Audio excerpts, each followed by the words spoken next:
Morning, all of you.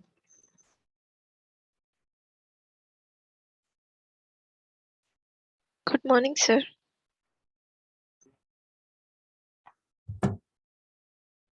So, I hope सबने कल का जो टॉपिक था regarding the incomplete dominance and को डोमिनेंस पढ़ा होगा. Okay, and on the basis of that आज का जो टॉपिक है it is a multiple alleles, pleiotropy, and उसके बाद हम लोग डिस्कस करेंगे about the chromosomal theory of inheritance. Okay, जो सिंपल टॉपिक है जो मल्टीपल अलील्स का वो हम लोग आज डिस्कस करेंगे. मल्टीपल अलील होते क्या है?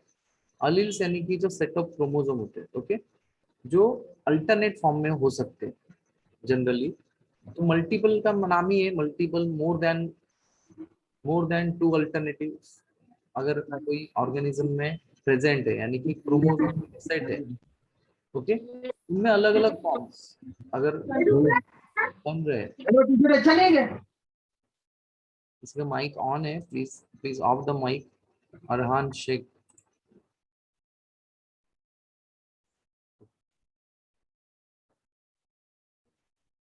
तो मल्टीपल अलील है क्या, इसके बारे में डिस्कस करेंगे. If you have a text book please open it.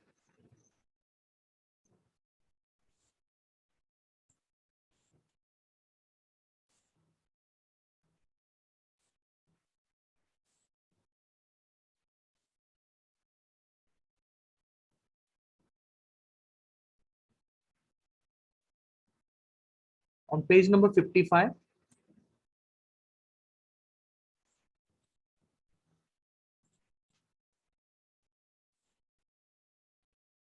so here is the topic multiple allele. Definition में बता रही है more than two alternate forms of alleles और gene, okay, occupying the same locus. Same locus यानी chromosome का जो as होता है वहां पे ये alleles जो है अलग अलग फॉर्म्स में प्रेजेंट होते हैं and its homology are known as the multiple allele. तो जनरली आपको पता ही है कि जो जीन्स होते हैं, okay, वो जीन्स कहाँ पे प्रेजेंट होते हैं? डीएनए का सेगमेंट होता है. और डीएनए कहाँ पे मिलता है हम लोगों को? तो क्रोमोसोम के ऊपर. और वहां पे जो नॉन कोडिंग जो जीन्स होते हैं, ओके, जिनका काम होता है कि कोई भी कैरेक्टर को एक्सप्रेस करना. क्योंकि यही तो हम लोग को मेंडल ने बताया कि अगर कोई जीन या फिर जीनोटाइप आगे बढ़ रहा है और उस वो अलग अलग टाइप की एक्सप्रेशन दिखाता है कि जैसे कि कैपिटल टी और स्मॉल टी ये अगर कंबाइन हो तो ज्यादातर एक्सप्रेशन दिखेगा जो कैपिटल का ही रहेगा. यानी कैपिटल टी ये क्या है? एक जीन है जो एक्सप्रेस होते रहेगा बार बार जहां जहां पे प्रेजेंट होगा. दैट मीन्स कि वो डोमिनेंसी हमारे हर जीन पे दिखाएगा. वो रेसेसिव को अपने कैरेक्टर को एक्सप्रेस करने नहीं है, यानी कि क्या है, वो जीन ही क्या करेगा? सप्रेस कर देगा. यानी उसकी एक्टिवेशन कभी वो करने नहीं देगा. प्रेजेंट तो रहेगा मगर उसको कभी भी उसके कैरेक्टर्स को एक्सप्रेस करने नहीं देगा, प्रेजेंट करने नहीं देगा. यहाँ पे वही हम लोग बात करेंगे कि जैसे कि आपको यहाँ पे दिया गया एक चार्ट है which showing that the different flies. ये फ्लाई है, ओके. ये फ्लाई किस नाम से है? तो this fly known as the, यहाँ पे दिया भी गया आपको, ड्रोसोफिला. ड्रोसोफिला मेलानोगास्टर ये इसका नाम है. ओके, ये फ्रूट फ्लाई है यानी कि फ्रूट के ऊपर रहने वाली ये मक्खी है. ये मक्खी की तरह ही रहती है बट इसमें क्या आपको चेंज दिखेगा? तो साइंटिस्ट लोगों द्वारा बहुत बार इनका इसके ऊपर रिसर्च किया गया है कि ये जो फ्लाई है, ओके, ड्रोसोफिला नाम की, ये ज्यादातर अलग अलग फॉर्म्स में दिखती है तो वो मक्खी जिसका नाम ड्रोसोफिला है मगर इसके शेप, साइज, आई कलर, विंग शेप, इसके ऊपर से उसको क्या किया गया है? डिफ्रेंशिएट किया गया है. इट इज बिकॉज कि इनमें आपको दिखता है कुछ ना कुछ चेंजेस. वो चेंज किसकी वजह से है?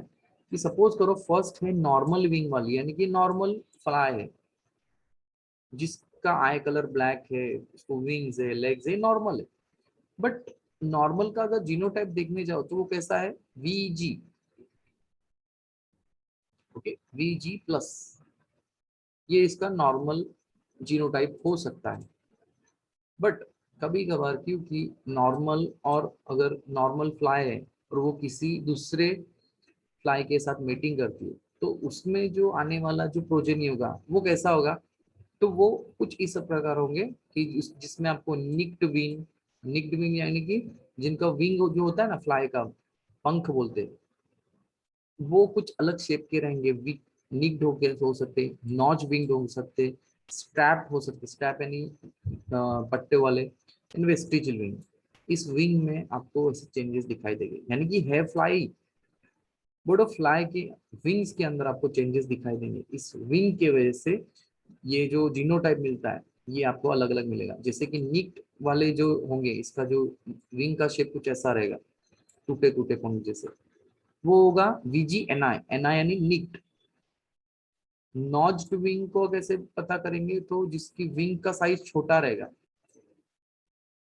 तो उसको जीनोटाइप कैसे रिप्रेजेंट करेंगे, तो वीजी एनओ, नॉच के लिए एनओ, स्ट्रैप के लिए वीजी एसटी, एंड वेस्टिजिल यानी कि जिसको पंख ही नहीं है, ऐसा है वीजी ओनली, इसको कोई भी टाइप के विंग्स है ही नहीं देखने गए।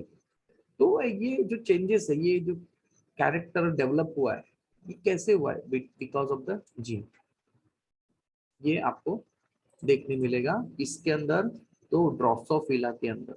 तो ये बेस्ट एग्जांपल है मल्टीपल एलील का। कभी भी अगर कोई एग्जाम में क्वेश्चन आता है कि मल्टीपल एलील के बारे में अगर आपको बताना है इन शॉर्ट, तो मल्टीपल एलील का आपको पहले तो डेफिनेशन लिखना है, बाद में इसके बारे में बताना है कि ये जो जीन होता है, ओके, ये अगर नॉर्मल में है तो कुछ प्रॉब्लम नहीं है, पर वो म्यूटेटेड है कि जीन्स के अंदर कुछ ऐसे कॉम्बिनेशन बन गए कि क्रोमोसोम के जो फॉर्म्स है उसमें अल्टरनेट फॉर्म बन गए, और वो आगे जाके क्या करेंगे, कुछ ऐसे कैरेक्टर को डेवलप करेंगे जो अननोन है। बट बाद में वो रिसर्च के बाद पता चलता है कि जो नॉर्मल विंग वाले जो कोई फ्लाई है, उसके अंदर नीक, नॉज, स्ट्रैप एंड वेस्टिजिल ऐसे टाइप की विंग का फॉर्मेशन होता है। और विंग का फॉर्मेशन कौन करवाता है, तो विंग फॉर्मेशन करने वाले जीन्स करेंगे। ओके, नेक्स्ट जो टॉपिक है प्लियोट्रॉपी वाला। प्लियोट्रॉपी ऑलमोस्ट ज्यादातर ऐसे डिसीज को लाता है, जैसे कि यहाँ पे जो है वो है definition part, a single gene controls the two और मोर डिफरेंट ट्रेट, कि एक ही जीन है और वो अलग अलग कैरेक्टर को डेवलप कर सकता है। डेफिनेशन अलग अलग है, ये डेफिनेशन है मल्टीपल एलील का कि more than two alternate forms of a gene in a population occupying the same locus of chromosome, chromosome के ऊपर ही रहेंगे ये। बट यहाँ पे डेफिनेशन क्या बता रही है, व्हेन द सिंगल जीन, एक ही जीन है, विच कंट्रोल्स टू और मोर डिफरेंट ट्रेट, दो से ज्यादा कैरेक्टर को डेवलप कर सकती है, वो ऐसे जीन है। तो इसमें ये प्लियोट्रॉपी का क्या एग्जाम्पल, और उसकी वजह से कोई फिनोमिनन डेवलप हो रहा है उसको बोलते हैं प्लियोट्रॉपिज्म। ओके, डेफिनेशन है प्लियोट्रॉपिक का। ओके, बट अगर कोई फिनोमिनन बनता है किसी ऑर्गेनिज्म में, उसको बोलते हैं प्लियोट्रॉपिज्म। इसके लिए जो मेंडल का जो रेशियो है, इसको ही यहाँ पे बताया गया है कि फिनोटाइपिक अगर देखने गए तो बाहर से दिखने में ये कुछ ऐसा ही दिखेगा जैसे मेंडल का जो रेशियो था 3:1। ओके, बट वो बनता नहीं है, वो बन जाता है 1:2। कैसे है मैं बताऊंगा, चलो।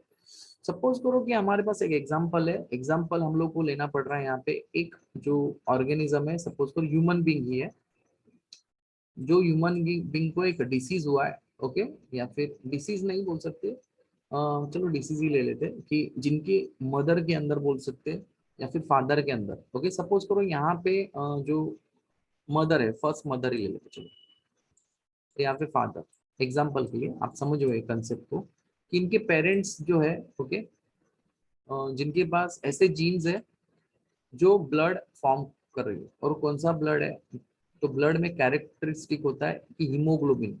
तो हीमोग्लोबिन प्रोटीन मॉलिक्यूल होते हैं, और प्रोटीन बनाने के लिए कोई जीन रिस्पॉन्सिबल, कोई तो भी जीन रिस्पॉन्सिबल है वो टाइप का हीमोग्लोबिन बनाने के लिए। और हीमोग्लोबिन एक डिसीज को ला सकता है, डिसीज का नाम है anaemia. Anaemia blood related disease है, जो हम लोगों ग्रैंड पेरेंट्स से, पेरेंट्स से हमारे में आ सकता है। ओके, क्योंकि ब्लड में कोई भी डिसऑर्डर होता है वो हम लोग को पता नहीं चलेगा जब तक उसके सिम्टम्स नहीं दिखेंगे। सिम्टम्स तो बाद में दिखेंगे, मगर उसकी शुरुआत कहाँ से होती है वो देखते हैं। तो पेरेंट्स है हमारे पास कि एक पेरेंट है जिनके हीमोग्लोबिन के जीन के ऊपर है, हीमोग्लोबिन का जीन रिप्रेजेंट करेंगे HbA एंड HbS। ये एस जो है, ये एस ही होता है जीन जो सिकल सेल कैरियर का काम करेगा, सिकल सेल कैरियर का काम करेगा। इसमें दोनों भी पेरेंट्स इन्वॉल्व है कि दोनों भी पेरेंट्स में ये जीन्स है सिकल सेल वाले। सिकल सेल एक ऐसी डिसीज होती है जिसमें आरबीसी का जो शेप होता है वो क्या हो जाता है, सी शेप हो जाता है, सिकल की तरह हो जाता है। और वो सी शेप आरबीसी अभी नॉर्मल नहीं रही है, वो किसके वजह से, बिकॉज ऑफ द हीमोग्लोबिन। तो हीमोग्लोबिन के लिए एचबी इन लोगों ने यूज किया है। ओके, तो यहाँ पे और एक बात इन इन लोगों ने बताई कि अगर वो जो जीनोटाइप अगर इनको रिप्रेजेंट करना है तो इसके लिए हम लोग क्या करेंगे, एक पेरेंट को HbA HbS ऐसा नाम देंगे और दूसरे को भी सेम नाम देंगे HbA एंड HbS। ये जीनोटाइप हो गया। जैसे हम लोगों ने कैपिटल टी लिया था ना, और यहाँ पे लिया था स्मॉल टी, राइट। वो कुछ ऐसा ही है, मेंडल का लॉ ही यहाँ पे अप्लाई होगा। ओके, इसमें से गैमेट फॉर्मेशन कैसे बनेंगे, तो ये गैमेट बनेगा, ये गैमेट बनेगा, ये गैमेट बनेगा और दूसरा गैमेट ये बनेगा। इन 4 अलग अलग गैमेट फॉर्मेशन हो सकते हैं। जब भी ये गैमेट फ्यूज होंगे हम लोग को कुछ अलग रिजल्ट मिलेगा। क्या रिजल्ट मिलेगा, ये कॉम्बिनेशन को कभी भी भूलना मत। ये अभी जो मैं दिखा रहा हूँ कॉम्बिनेशन आपको ऐसे बनाने गैमेट्स के, कि सपोज करो कि ये जो HbA है ये तो नॉर्मल है, right. HbA representing normal, pure person. अगर आने वाला जो बेबी होगा उसके अंदर ये जीन जाएंगे, ओके, ये गैमेट्स पास होंगे। तो HbA ये तो नॉर्मल है, और ये हो गया मदर से ना, हम लोगों ने मदर लिया है, ये फादर के जीन। तो मदर साइड से HbA पास हो रहा है, तो फादर के साइड से जो गैमेट आने वाला है ये भी तो HbA ही है। दैट मीन्स इसका जो फर्स्ट बेबी हो सकता है वो नॉर्मल। अभी मदर के पास का सेकेंड गैमेट तो बाकी है ना, तो सेकेंड गैमेट की वजह से अभी क्या होगा, अभी इसको दूसरे गैमेट के साथ क्या करना है, इन्वॉल्व करना है। तो because of HbS, S representing क्या, सिकल सेल, सिकल सेल वाला जीन है वो, और सिकल सेल वाले जो जीन होंगे वो सिकल सेल पैदा करेंगे बॉडी के अंदर। तो HbS अगर मदर से आ रहा है और फादर से आ रहा है नॉर्मल HbA, ओके। तो यहाँ पे देखो एक जो जीन था, ओके, या फिर एक जीनोटाइप था, बिकॉज ऑफ दिस गैमेट, ये गैमेट कौन सा है, HbS का, इसकी वजह से ये जो बेबी होगा वो क्या रहेगा, सिकल सेल कैरियर रहेगा, क्योंकि एक ही जीन है इसके पास ना, ऐसा। यहाँ पे और एक बात बच गई थी कि मदर के पास से एक जीन लेना है आपको, या फिर एक गैमेट अगर पास हो रहा है, ओके, तो ये भी लेना है। और सेकेंडली मदर फादर के पास का एक गैमेट, इससे भी आपको कितने मिलेंगे, एक सेट, या फिर एक सेट के अंदर एस वाली कंडीशन, HbS वाली कंडीशन है, तो एस वाली कंडीशन किसको अराइज कर सकती है, सिकल सेल को। तो यहाँ पे भी देखो सिकल सेल है, ये भी सिकल सेल कैरियर है, सिंगल सर जीन है। सिकल सेल कैरियर मतलब? कैरियर का मतलब बताता हूँ। अभी देखो स्टूडेंट, जो एक गैमेट है वो नॉर्मल है, दूसरा गैमेट सिकल सेल जीन वाला है, जिसके पास सिकल सेल पैदा करने वाले जीन्स है। यहाँ पे भी देखो एक जीन ऐसा है कि नॉर्मल है, दूसरा जीन। तो कभी भी क्या होता है कि जो कंडीशन आती है ऑर्गेनिज्म, ये भी आगे जाके कोई तो कोई ह्यूमन बीइंग बनेगा, ये भी ह्यूमन बीइंग ही बनेगा, ओके। ये भी ह्यूमन बीइंग है और ये भी ह्यूमन बीइंग हो सकता है। अभी चारों कंडीशन में ये प्रिडिक्शन है, ये अंदाजा लगाया जाता है कि जिसके पास हाफ गैमेट्स जो होंगे, यानी 50% गैमेट अगर नॉर्मल है और 50% गैमेट भी नॉर्मल है, नॉर्मल वाले जिनके, तो ये नॉर्मल ही रहेगा। बट अगर 50% गैमेट ये नॉर्मल है, बट 50% गैमेट क्या है, किसके है, सिकल सेल वाले। 50% गैमेट किसके हैं, सिकल सेल वाले, ये नॉर्मल। तो ये आने वाला जो ऑर्गेनिज्म या फिर ये ह्यूमन बीइंग होगा, ये बेबी जो होगा, ये कैरियर का काम करेगा। कैरी करना यानी कि क्या, सिर्फ आगे पास ऑन कर सकता है डिसीज को। सिकल सेल एनीमिया एक डिसीज है, डिसऑर्डर है, जो पेरेंट से हम लोग आते हैं। ये लाखों में होता है, ऐसा नहीं है कि सभी को होगा, बट ये किसकी वजह से होता है? It is because of responsible of HBS gene या फिर गैमेट। ये हम लोग को कहाँ से मिलेगा? तो यहाँ पे दोनों भी पेरेंट कैरियर का काम कर रहे हैं। जो 50% क्या है, अफेक्टेड है, इसलिए इनको कैरियर बोला जाता है। अगर यहाँ पे देखो, अगर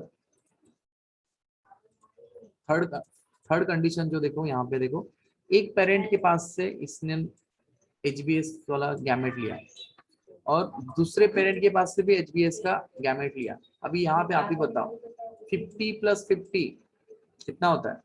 100, राइट? यानी ये 100% क्या है? 100% क्या हो गया? ये डिजीज हो एनीमिक गया। हो गया ना, ये एनीमिया होगा इसको, क्योंकि मदर से भी इसके गैमेट्स आए, फादर से भी आए। तो 100% एनीमिक यानी कि सिकल सेल एनीमिया इस यानी कि बेबी को होने ही वाला है। तो एनीमिया होने के बाद कंडीशन कैसी होती है मैं दिखा देता हूँ आपको।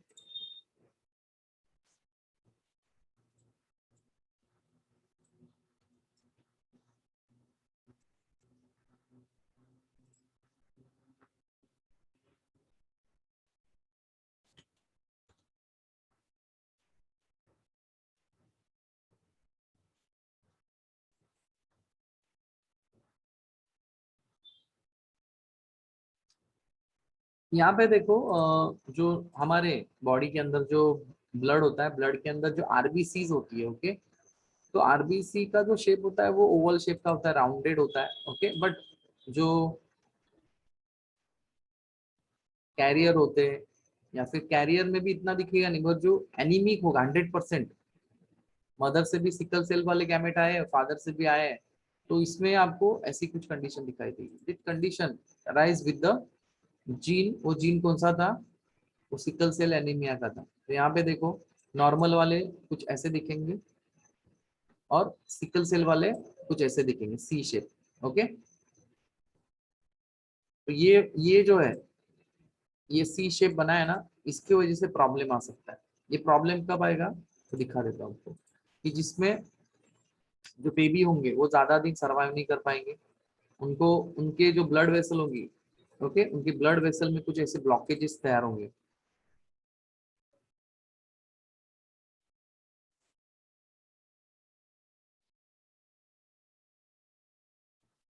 ओके। क्योंकि जो नॉर्मल पर्सन होते हैं, नॉर्मल पर्सन के ब्लड वेसल्स में कुछ ऐसा प्रॉब्लम, ब्लॉकेज नहीं आता। ब्लड में से आरबीसी ऐसे कहीं पे भी जा सकती है, बट क्योंकि आरबीसी का शेप चेंज हो गया है, और आरबीसी का जो शेप चेंज हो गया है, जिसकी वजह से यहाँ पे एक ही जगह पे इकट्ठा होंगे ये सब, ओके। यहाँ पे कैसी कंडीशन आ सकती है? The sickle cell blocking of blood flow. और क्या हो सकता है? Abnormal haemoglobin forms the strands, ऐसे धागे धागे बनने लगते हैं, एंड वो कैसे रहते? Sickle cell. सिकल यानी कोयता बोलते हैं, वो काटने का काम करता है, इसलिए डिसीज को सिकल सेल एनीमिया बोला जाता है। It is a blood disease cause by the affected mother and father. यहाँ पे दोनों भी फादर अफेक्टेड है, बट इन फादर को इतना प्रॉब्लम नहीं होगा, क्योंकि ये कैरियर का काम कर रहे हैं। 50% अफेक्टेड है ना, 100% कौन है? तो उनके आने वाले बेबी। तो यहाँ पे जो कंडीशन है देखो, कि अ, देखो, तो यहाँ पे 1:2 कंडीशन है, यानी कि एक नॉर्मल है। यहाँ पे दोनों भी जो प्रोजेनी है उनके कैसे है? ये भी अफेक्टेड है। बट जो लास्ट वाला जो कंडीशन है, जिसमें 100% अनिमिक कंडीशन है, 100%, तो ये कुछ ही दिन में ना ये मर जाएगा, इसलिए इसको हम लोग लेंगे ही नहीं। इसलिए इसका जो रेशियो आएगा, इट इज 1:2, 1:1, 2:1, ऐसा नहीं आ सकता, क्योंकि ये ज्यादा दिन तक ये बेबी जिंदा नहीं रह सकता, because of the sickle cell anaemia disease. समझ में आया आपको? समझ में आया क्या? Yes sir. हम्म। एक छोटा सा टॉपिक देख लेते हैं, we have time left over here, कि क्रोमोसोमल थियरी जो थी, ओके, कि इसके बारे में मैंने आपको हिस्ट्री में बताया था कि जो मेंडल थे, ग्रेगोर जॉन मेंडल, ओके, उन्होंने अलग अलग टाइप की रिसर्च की और उनको पब्लिश किया बुक में और पेपर्स में, जिसकी वजह से लोगों को पता चलना चाहिए था, मगर वो पता नहीं चला। क्यों? क्योंकि वो साइंटिस्ट नहीं थे, पहली बात तो वो खुद ही एक्सपेरिमेंट करते थे खुद के गार्डन में, खुद के लैब में, और लोगों को बताना चाहते थे कि कुछ ऐसा है जो जीन्स के फॉर्म में एक जनरेशन से नेक्स्ट जनरेशन में जा रहा है, उसको इनहेरिटेंस बोलते। बट उस टाइम पे किसी ने नोटिस नहीं किया। बट आफ्टर द 1900, 1900 में तीन साइंटिस्ट लोगों द्वारा इनका वर्क देखा गया, सराहा गया और उनको नाम दिया गया the father of genetics. Okay, इसको ही बोलते हैं chromosomal theory of inheritance. Okay, जिसमें बहुत सी चीजों को फिर से रीडिस्कवर किया गया। रीडिस्कवर करना है कि क्या, जो चीज ऑलरेडी मौजूद है, ओके, उसको फिर से अलग ढंग से प्रेजेंट करना। उसके बाद जो साइंटिस्ट आए, जो जिनका नाम था वॉल्टर सटॉन, ओके, विद दूसरे एक साइंटिस्ट थे थियोडोर बोवेरी, 1903 में, यानी 3 साल के बाद उसको और अलग ढंग से लोगों तक लाया गया। ओके, जिसके ऊपर Mendel's factors and their behaviour, इसके ऊपर उन्होंने बहुत सा रिसर्च किया और उस तब पता चला कि गैमेट फॉर्मेशन किस वजह से होता है। It is because of meiosis. ये मियोसिस ही होता है जो सेल डिवीजन का टाइप है, जो ये सब करवाता है। जो गैमेट फॉर्मेशन के लिए रिस्पॉन्सिबल मियोसिस होता है, ये तब पता चला लोगों को। On the based on their observation, chromosomal theory of inheritance put forth by the Sutton। तो देखने गए तो मेंडल ने तो काम किया ही, but Sutton and Boveri, Walton Sutton and Theodor Boveri ने अपनी एक अलग थियरी बनाई। बेस तो मेंडल का ही था, मगर उन्होंने अलग ढंग से उनको प्रेजेंट किया, इसलिए क्रोमोसोमल थियरी ऑफ इनहेरिटेंस ये सुटॉन एंड बोवेरी ने लोगों तक लाया। Okay, and lastly the theory states that the chromosomes are present in pair. कभी भी जो क्रोमोसोम होते हैं सिंगल नहीं होता, वो कभी भी पेयर्स में होते हैं। ओके, जोड़ी बना के रहते हैं, कभी भी सिंगल अलील नहीं दिखेगा। The during the gamete formation, homologous chromosome pairs and segregate assort independently। और आपको पता ही होगा कि जो मेंडल ने अपनी 3 लॉज बनाए थे कि पहला कि कोई भी जो अलील होगा वो एक्सप्रेस होगा तभी जब कोई डोमिनेंट जीन उसको क्या करता है, रिस्पॉन्सिबल करता है रेसेसिव के ऊपर। सेकेंडली उन्होंने बताया कि जो भी जीन्स होते हैं, अलील्स होते हैं, वो अपने आप से सेग्रीगेट होते हैं, सेपरेट होते हैं। और फाइनली उससे जो जीन्स का सेट बनेगा वो असॉर्ट होंगे इंडिपेंडेंटली, अपने हिसाब से असॉर्ट होते हैं। कि आपने देखा था कि जो डायब्रिड क्रॉस था, डायब्रिड क्रॉस में आपने देखा था कि 16 अलग अलग कॉम्बिनेशन बन सकते हैं। 16 में से आपने देखा था 9 जो अलग अलग थे, जिसमें राउंड येलो थे सीड का शेप एंड कलर। बाद में 3 जो था, 3 सेट जो था वो किसका था, राउंड ग्रीन का था। जो थर्ड सेट जो बना था, it is because of wrinkled yellow and lastly wrinkled green. ये 4 सेट जो अलग अलग मिलते हैं, ये चारों के कॉम्बिनेशन जो मिलते हैं, आपने देखा, स्टडी किया, वो अलग अलग थे। इसलिए ये थियरी हम लोगों को माननी ही पड़ेगी, बिकॉज इससे ही क्या हो रहा है आगे जाके, पूरा का पूरा जो नेचर है इसके ऊपर हम लोगों ने इस पे स्टडी किया है। Lastly nucleus of the gamete contains chromosome. Her nucleus के अंदर जो क्रोमोसोम फॉर्म होते हैं, थ्रेडेड फॉर्म होते हैं, okay, which carries the heredity traits. हर सेल के अंदर ऐसा एक न्यूक्लियस होगा जो क्रोमोसोम कैरी करेगा। ओके, और उसके अंदर, उस क्रोमोसोम के अंदर कुछ ना कुछ ऐसे जीन्स होंगे जो हेरिडिटरी होंगे। उसमें मेल एंड फीमेल गैमेट अलग अलग होंगे, यानी मेल के अंदर अलग गैमेट होंगे, यानी कि जो क्रोमोसोम अलग होंगे, फीमेल्स के अंदर अलग होंगे, that carry the hereditary trait, यानी कि हमारे जनरेशन को कंटिन्यू रखने की जो कैरेक्टर है वो आगे पास ऑन करने की एबिलिटी रखते हैं। And lastly they are linked between the parents and offspring. हमारे पेरेंट्स के जीन्स और हमारे जीन्स में ज्यादा कुछ फर्क नहीं है, ओके, बट कुछ ऐसे कॉम्बिनेशंस की वजह से क्या हो रहा है, हम लोग थोड़े अलग दिखते हैं, बाकी तो हम लोग ह्यूमन बीइंग हैं। And fusion of the haploid male and haploid female gamete restores the diploid number of chromosome. इसीलिए कि गैमेट्स हाफ क्यों होते हैं, ये हम लोगों को पता चल गया कि हाफ होंगे तभी ही कॉम्बिनेशन प्रॉपर है। हाफ नहीं होंगे यानी डिप्लॉयड के डिप्लॉयड अगर मिक्स होते तो प्रॉब्लम होता। अगर ऐसा होता है क्या? नहीं, हैप्लॉइड गैमेट ही हैप्लॉइड गैमेट के साथ क्या करते हैं, कॉम्बिनेशन बनाते हैं, यानी 50% प्लस 50% गैमेट इन्वॉल्व हो गए 100% वाला इंडिविजुअल या फिर ऑर्गेनिज्म बनने की एबिलिटी हर क्रोमोसोम में होती है, और वो एक नई स्पीसीज को बनाता है। यानी कि आने वाली जनरेशन में एक नई स्पीसीज बनेगी, उससे आने वाली जनरेशन में एक नई स्पीसीज बनेगी, स्पीसीज टू स्पीसीज जो भी जो लिंक है, कंटिन्यूशन है, सीरीज है, ये किसकी वजह से? It is because of fusion of haploid male and haploid female gamete. ये लाइन तो आपको कभी भी आपके बुक में ऑलरेडी डायग्राम दिया गया है। देखो कि इन्होंने फॉर एग्जांपल लिया हुआ एक ए सेट है और दूसरा स्मॉल ए सेट है। On the basis of same mono cross की वजह से गैमेट्स बनेंगे आपके यहाँ पे। तो गैमेट्स क्या बनेंगे? तो ए का एक सेट बनेगा और स्मॉल ए का सेट बनेगा। उनके फिर से सेग्रीगेशन होगा, यानी सेपरेट आउट होंगे क्रोमोसोम, यहाँ पे भी सेपरेट होंगे, सेग्रीगेट होंगे। तो यहाँ पे कैपिटल ए के एक सेट बनेंगे, स्मॉल ए के एक सेट बनेंगे, कैपिटल ए के साथ कॉम्बिनेशन बनाएगा। ऐसे कॉम्बिनेशन हर तरह से क्या करेंगे, एक कंप्लीट सेट को बनाने में हेल्प करेगा। तो ये एग्जाम्पल था आपको। ओके, अभी हम लोग जो कल जो बात करेंगे, ओके, वो करेंगे क्रोमोसोम के ऊपर। बट तब तक आपको क्या करना है, तो स्टूडेंट्स आज का जो मल्टीपल अलील प्लियोट्रॉपी, ओके, इसके बारे में आपको थोड़ा बहुत, क्योंकि एक ही पेज का है, ज़्यादा बड़ा नहीं है, इसके ऊपर बहुत से वीडियोस आपको मिल जाएंगे। तो वीडियोस को अच्छे से देखो, ऑब्जर्व करो। ओके, ऑलरेडी ये लेक्चर भी ऑलरेडी रिकॉर्डेड है आपके प्रॉपर के साइट पे मिल जाएगा। बट आपको क्या करना है, तो इसके ऊपर यूट्यूब के ऊपर भी सर्च करो, जो आपको ज़्यादा नॉलेज गेन करवाने में हेल्प करेगा, क्योंकि इसके ऊपर बहुत से क्वेश्चन आए हुए हर साल आते। तो कंसेप्ट आपका यहाँ पे क्लियर हो चुका होगा आई होप। तो कुछ पूछना है तो अभी पूछ सकते हैं आप।